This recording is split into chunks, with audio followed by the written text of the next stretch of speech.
네, 여러분 반갑습니다. 폭스콘이라는 회사가 있습니다. 대만의 전자업체인데요. 애플의 하청업체로 우리나라에도 잘 알려져 있는 회사죠. 이 삼성전자가 폭스콘 때문에 속앓이를 정말 많이 했습니다.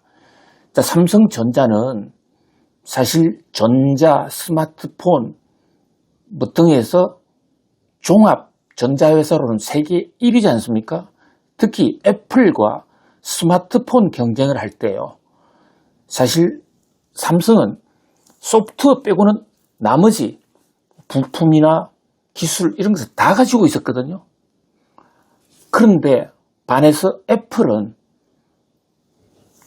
사실 소프트웨어밖에 없었습니다. 스스로 하드웨어를 만들지 않는 기업이 있습니다. 제품은 외형, 오프라인 제품은 전부 다른 업체에 맡겼는데요. 만약에 폭스콘이 없었더라면 삼성이 애플의 제품을 아주 오랜 기간 동안 부품을 만들어서 납품을 했을 거예요. 근데 애플 입장에서는요, 폭스콘이라는 부품 잘 만드는 하청사가 있으니까 조기에 삼성 부품 의존도를 떨어뜨리고, 처음에는 삼성 의존도가 굉장히 높았습니다. 근데 이것을 전부 대만으로 다 이전해버렸단 말이죠. 그래서 요즘 나오는 이 애플의 아이폰은 사실 애플만의 작품이라기보다는 애플 플러스 폭스콘의 작품이다. 그래서 어떤 사람들은 애플 폭스콘을 합쳐서 애폭 제품이라고 부르기도 합니다. 그 정도로 삼성전자 입장에서는 눈에 가시 같은 존재. 특히 그 유명한 LCD 액정 같은 거 있지 않습니까? 이게 애플의 LCD 액정을 한때 삼성이 완전히 독점으로 공급할 수 있었는데 때만에 폭스콘이 튀어나오면서 시장 다 뺏어갔거든요. 그리고 또 일부 제품에서는 폭스콘이 삼성전자의 부품 제조 기술을 앞서기도 해가지고 삼성전자로서는 그야말로 많은 고통을 겪어왔다, 이렇게 볼 수가 있습니다.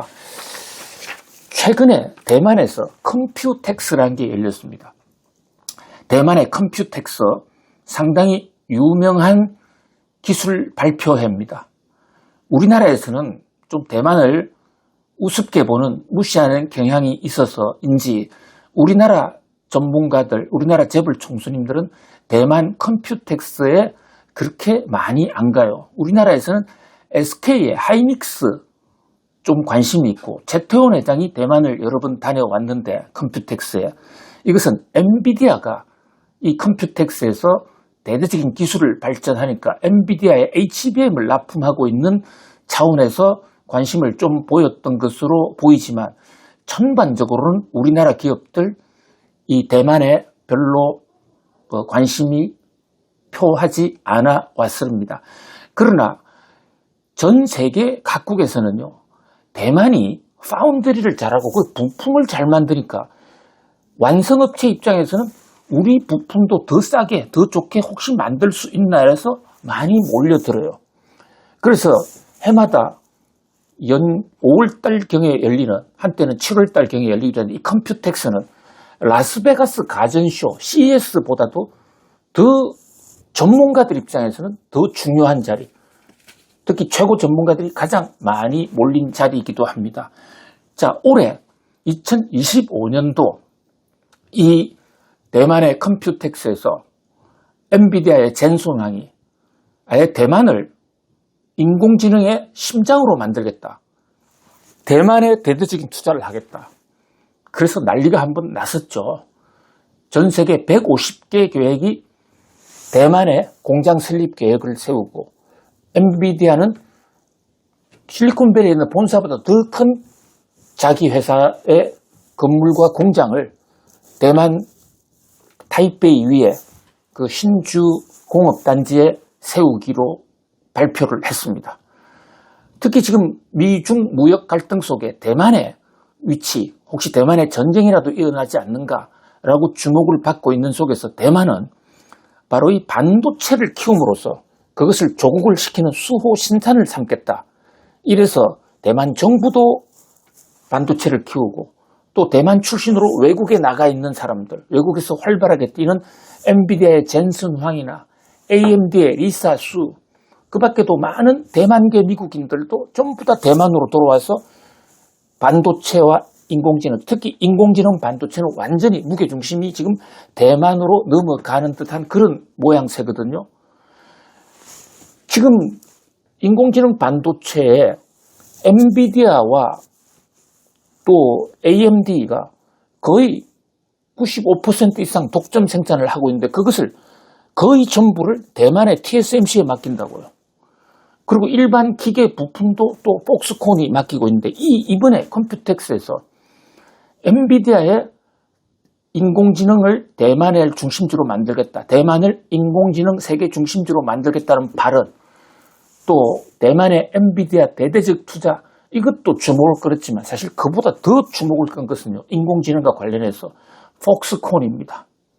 이 폭스콘이라는 회사가 인공지능의 허브가 되겠다 해서 인공지능의 데이터 센터를 대규모로 만들어서 특히 지금 아마존이나 구글, 마이크로소프트 등이 하는 것은 일반 기업용 클라우드 서비스를 많이 하는데 이 폭스콘은 최고급 기술을 위한 기술, 설계를 위한 기술, 그러니까 최첨단의 기술이죠.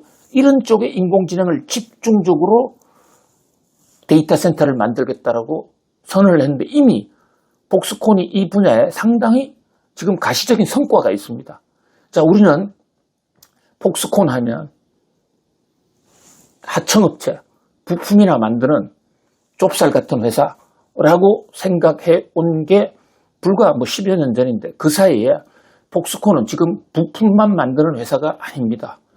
부품도 역시 지금도 핵심 부품, 고부가가치가 있는 부품은 폭스콘이 만들지만 지금은 전기차, 이미 지금 폭스콘의 전기차가 지금 세상을 뒤흔들고 있습니다. 거기다가 폭스콘이 처음에는 가전 부품으로 시작해서 그 다음에 애플의 전문 제조사를 넘어서서 이제는 전기차까지 만들고 그 다음에는 인공지능의 중심 허브의 데이터 센터가 되겠다. 그래서 엔비디아와 손을 잡았습니다. 그뿐만이 아니라 이 폭스콘은요, 그 인공지능 반도체를 장착을 할 때 엔비디아가 TSMC에 주문해서 만든 그것을 데이터 센터에 팔 때 미국의 아마존이나 구글 또는 마이크로소프트 등에 팔 때 그것을 장착해주고 관리해주는 서비스도 있거든요. 그것까지도 폭스콘이 하겠다. 그야말로 이번 2025 대만에서 열린 컴퓨텍스는 주인공이 엔비디아가 아니라 폭스콘이었다. 실제로 이 엔비디아의 젠슨왕이 폭스콘을 엄청나게 지켜세우고 또 엔비디아 입장에서는 폭스콘에 엄청난 반도체를 팔 수 있으니까 그야말로 서로가 윈윈하는 그런 AI 동맹을 맺었다고 볼 수가 있습니다. 자, 폭스콘의 발전이 상당히 부럽죠. 그런데 이게 폭스콘이라는 회사가 우리나라하고는 좀 악연이 있습니다. 폭스콘 회사 회장실에 어떤 기자가 인터뷰를 한 적이 있는데요. 그 인터뷰를 할 때 폭스콘 창업자가 꾸어 따이밍이라는 분입니다. 꾸어 따이밍. 곽대명이라는 분이에요. 그것을 중국어로 읽으면 꾸어 따이밍이라는 분인데 곽씨 사장입니다. 이 곽씨 사장이 이분이 대만 대통령도 여러 번 출마했잖아요. 우리나라 정주영 회장이 대통령 출마했다가 실패한 거. 그거보다 더합니다. 대통령 선거 있을 때마다 지난번 선거도 출마했었습니다.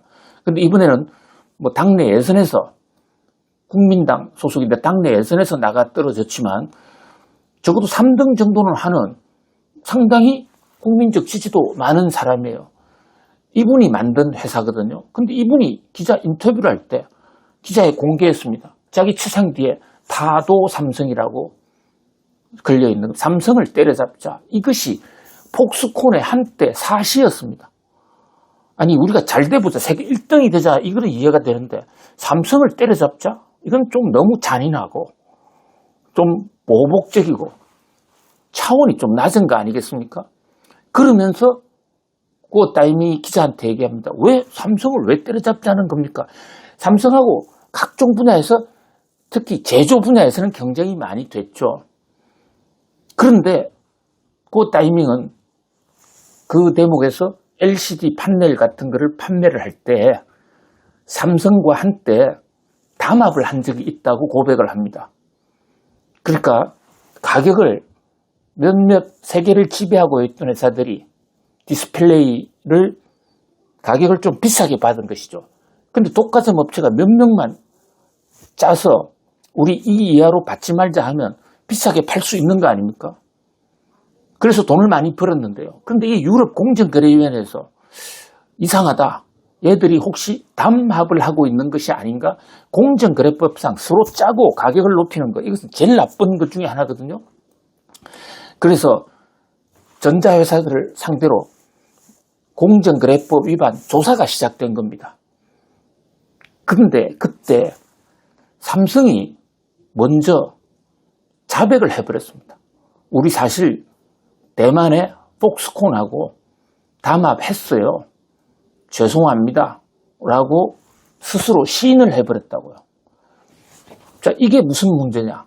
공정거래법에요. 리니언시 규정이라는 게 있습니다. 리니언시. 자, 고백하면 죄를 깎아주고 벌금 안 물리는 제도가 있습니다. 그러니까 플리바게이닝하고 비슷한 것이죠. 형법에서. 공정거래법에서는 플리바게이닝이라고 그러지 않고 리니언시라고 그러는데 우리나라 공정법에도 있어요. 왜 공정거래법에 이런 스스로 자백하면 죄를 묻지 않는 제도를 두느냐? 공정거래법은 내부적으로 엄밀하게 담합이 이루어지고 있기 때문에 공정거래법상 담합을 찾아내서 처벌하기가 그렇게 쉽지가 않아요. 그러니까 내부 고발을 유도하는 거죠. 그때 삼성전자가 리니언시를 하고 고발을 하는 바람에 삼성전자는 벌금을 거의 안 물었고 폭스콘은 고발 스스로 자백하지 않았기 때문에 왕창 벌금을 물었다. 이게 꾸어 타이밍 폭스콘 회장님의 고백이에요. 그래서 삼성은 믿을 게 못 된다. 그래서 삼성 때려잡자. 이래서요. 한때 일본의 샤프라는 전자회사가 도산을 해서 이제 매물로 나왔습니다. 그때 삼성전자를 따라잡기 위해서 일본의 샤프를 폭스콘이 인수해요. 지금도 폭스콘이 소유하고 있습니다. 뭐 그런 정도의 또 폭스콘은 지금 자동차 회사, 일본의 뭐 혼다라든지 이런 닛산 이런 자동차 회사를 인수 통합하려는 그런 노력도 하고 있습니다. 어쨌든 샤프라는 회사를 인수할 때도 그 타이밍이 삼성전자를 따라잡으려면 일본 기술과의 합작, 동맹이 필요하다 하면서 샤프를 먹은 적이 있거든요. 자, 물론 우리 삼성이 그렇게 쉽사리 무너질 회사는 아닙니다만은 그러나 역사의 시계를 조금 10년 전, 20년 전 이렇게 돌려보면요. 30년 전에는 정말 아무것도 아니었던 이 폭스콘이 점점 더 삼성과의 격차를 지금 줄이고 있고 거의 지금 삼성의 문턱에 와 있고 일부 기술에서는 삼성을 지금 넘어섰습니다. 그런 면에서 다도 삼성의 목적을 그 타이밍은 상당 부분 이루었다. 이렇게도 볼 수가 있죠. 자, 그 타이밍이라는 사람은 자기 아버지가 중국 본토 출신인데 일제시대 때 형사를 하다가 이제 일본이 물러가고 난 상황에서 선원학교라는 데를 다닙니다. 해양대학 말고 학력도 안 따지는 그 선원 만드는 학교가 있습니다. 대만의 선원학교는 깡패학교로 굉장히 유명한 회사인데 선원학교 다니면서 외국물을 많이 먹은 겁니다. 그래서 무역이 필요하다를 알게 됐고 그래서 전 세계의 하청업체를 자원하게 했는데 사실 이 회사 이름은 폭스콘이 아니에요. 폭스콘은 여우, 폭스 커뮤니케이션 이것은 제품 이름이고 이 회사 이름은 훙하이라는 있습니다. 훙하이가 한자로 홍자인데 우리는 홍이라는 중국 사람들 훙이라고 읽습니다. 훙은 기러기. 우리 기러기 아빠 할 때 기러기 멀리 날아가는 자 헝하이 말리라, 헝베이 말리라는 그런 옛날에 송나라 때 시가 있습니다. 이 기러기는 한 번 날면 말리를 날아간다.